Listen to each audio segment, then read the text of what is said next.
Hello, darlings. Please don't forget to like, share, subscribe. If you're another YouTuber, let me know down in the comments and I will sub you back. Now stay safe, get your boosters, and here's the video. Hello, darlings. It's Brandy here. I'm sorry it has taken so long for me to pop out a video this week, but at the beginning of the week, I really was not feeling well at all. So, mental health and physical health always come first. I love y'all, but, you know, gotta take care of the temple that is me. Anyways, y'all want to see what these Velociraptor slash dinosaur glam nails are all about? We will get into it, but first, it's shameless promotion time! If you are interested in seeing my ambassadors take out the Cuteness Overload products and show them, and also Miss Cherie from Just Nailed It, she did this super cute Pikachu set, and there is more coming. Lisa will be doing her unboxing as well, and then we're going to get into some Pikachu looks, some Hello Kitty looks. Yes. We also got the large Kuromi charms here, 2 for $1.49, and the small cinnamon charms, or cinema roll, but we go with cinnamon because, you know, copyright. And the Kuromi ones are more expensive because they cost so much more. Y'all know I'm trying to be super good with prices for you, but like those were expensive, so that's why they're expensive for you. They're absolutely necessary. Just wait, just wait. There are going to be so many pop and kawaii designs this summer, fall, forever, because these are the classic kawaii. They never go out of style, and you can always use them, especially when you need a little cutesy insert, you know? Okay, so that was my first Hello Kitty set, and this is a set done from @faith. My brain wants me to read Faith, you know, FA.ITH2473. She did these cute sets with our My Melody and Hello Kitty. They are best friends, so it was perfect together. I've decided I'm going to look up info on each character when I do their set so that, you know, you can learn about them and stuff, because I don't know shit about them either, really. So we can learn together, us old people. Don't forget to use our ambassador codes CherieBaby10, Sassy10, or Lisa10 to save yourself 10% on your entire order. Please go check out Divine Sparkly Creations as well. She has got some really, really cute stuff, especially her glow-in-the-dark glitters, and now she has chunky glow-in-the-dark glitter. So go take a look at her stuff, and yeah, show her some love. Okay, so what had happened was these nails came out of like left field for me. They have nothing to do with the website at all. But when I saw them, I was like, I need to do this. So these are the pictures that I saw originally. So I'm going to talk over while I'm working because I really only showed one nail being built because I didn't try it before I came out on camera, right? So these are the nails that were found actually by my bestie Katherine, nails by Katherine Ford. And we couldn't figure out what the hell they were supposed to be. Like, or they supposed some sort of claws, right? Or like, just couldn't tell, just didn't know. Thought they looked cool as fuck, but couldn't figure it out, right?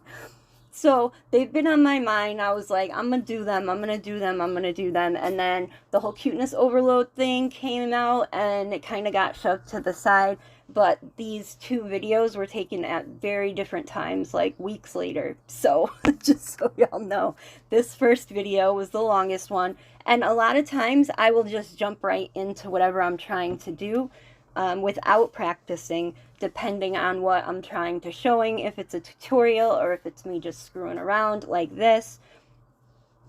So basically I was thinking of them as fin nails, you know, like shark fin, right? So obviously I am using some of Yogi's Natural Clear Poly Gel. I could have used that, the tip gel that doesn't stick to you, but I felt like polygel would give it, I don't know, not more dimension, but just, I don't know, my brain was like overlay, overlay, and you can use that as an overlay, but I only have one pot of that, and I have a ton of polygel, so my second pot hasn't come in, so yes, that other one is my go-to, and it probably would have made my life like 10 million times easier, but yeah. So, I'm trying to build this fin, and really what I should have done is, I didn't realize I hadn't sped that up yet. I'm like, whoa, why am I still that far? So my plan was to do a thin overlay and then build the fin as you go, right? But I think the best way that I ended up working out was you start with the fin and then put a couple blotches on either side and smooth those down and then up into the fin, instead of trying to make a nice flat even overlay and then putting the fin on, because yeah, it took a while. It was just, I didn't know what I was doing, and I didn't know which way was going to work best for me, so I just went with the way my brain was thinking, and y'all know that the way my brain is thinking sometimes is not the right way. Okay, so I am trying to smooth this out, and you know it will self-level. I didn't have a hard time getting the fin to stay up because it's so firm, you know, polygel, of course. So now I am going to do the fin over the top, because as I was trying to pull up the polygel from the sides, there just wasn't enough there. So as you can see, I'm using alcohol whenever my brush gets sticky. I do have a bunch of slip solution, but I always go to my alcohol for some reason. I really should use that slip solution up. So now I'm just trying to just smooth everything together, because it was 2 separate applications and I had no problem. It's all just like shaping and pulling, because I wanted the fin to pull down farther than the actual nail tip went, so that it would have like a deep dive off the tip. And yes, if I put alcohol in my gloves, I was able to form the polygel a little bit more the way that I wanted to. It did end up with the claws being a little crooked in that dive, but they're claws, right? So, okay, now while I'm finagling the next nail, I was talking to Sassy, and she's like, oh, those are dinosaur claws, Velociraptor claws. But, you know, with her English #1, it took a while for us to understand each other. It just happens sometimes, you know. But she had me look up the video with the pink claws, and I was just like, I'm not doing that, like a little kid, and I put my my arms crossed and put my fists under my armpits, like, I'm not doing it. But really, that's not the look I was trying to achieve at all. But I could see in the other pictures how it was kind of taking off from that. So if you look at one of her pictures, it looks like she needs a fill, but I don't think that's it. I think she just wanted the claws to pop up off her nail bed more, so that it did give it that curved look. And of course, they're working on their hands, her and the original person she got it from. Definitely want to give credit where credit is due, of course. So she credits that at Sofa Nails, so it kind of just goes back and back and back with people. It's supposed to be like Futuristic claws. That was the original one. So I know I didn't vocally put it in the beginning, but I will put their IG tags in the beginning of the video on the screen. So, you know, obviously I didn't come up with this by myself, because I mentioned it from the beginning. Alright, I think y'all have seen me struggle enough with this polygel. I was talking probably as I was doing it.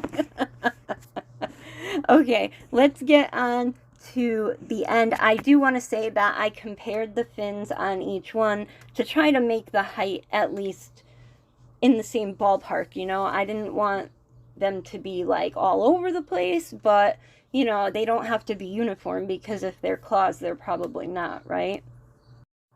So I know this video is kind of long for one of my videos, but there was a lot of playing with the polygel, and now we're getting into the filing, and I wanted to make sure that those creases were creased so that the fan was more visible, right? And I think that I was focusing on that crease, and then I was trying to make it look sharp, but I ended up filing away too much, and then I had to add more polygel back because it looked funny, and it was kind of like a back and forth. So finally I went in with my e-file, which I don't have footage of, and I made sure the creases looked as good as they could look.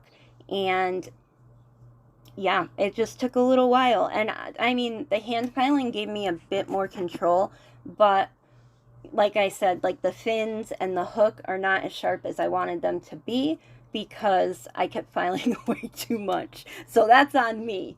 But I still think they look really, really cool.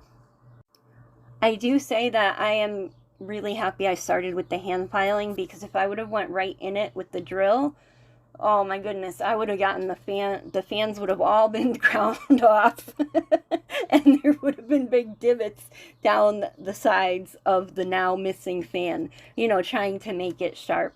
So when I went in with the e-file, it was really just to sharpen up the crease a little bit, and I kind of gave up on the actual like sharpness, like knife edge of polygel. Like, I know it can be done, but it just was not coming together for me. So yeah, I'm just trying to make sure everything looks okay, that the little hooks that come over the end are around the same length, just because, you know, you don't need them to be uniform, but it still helps.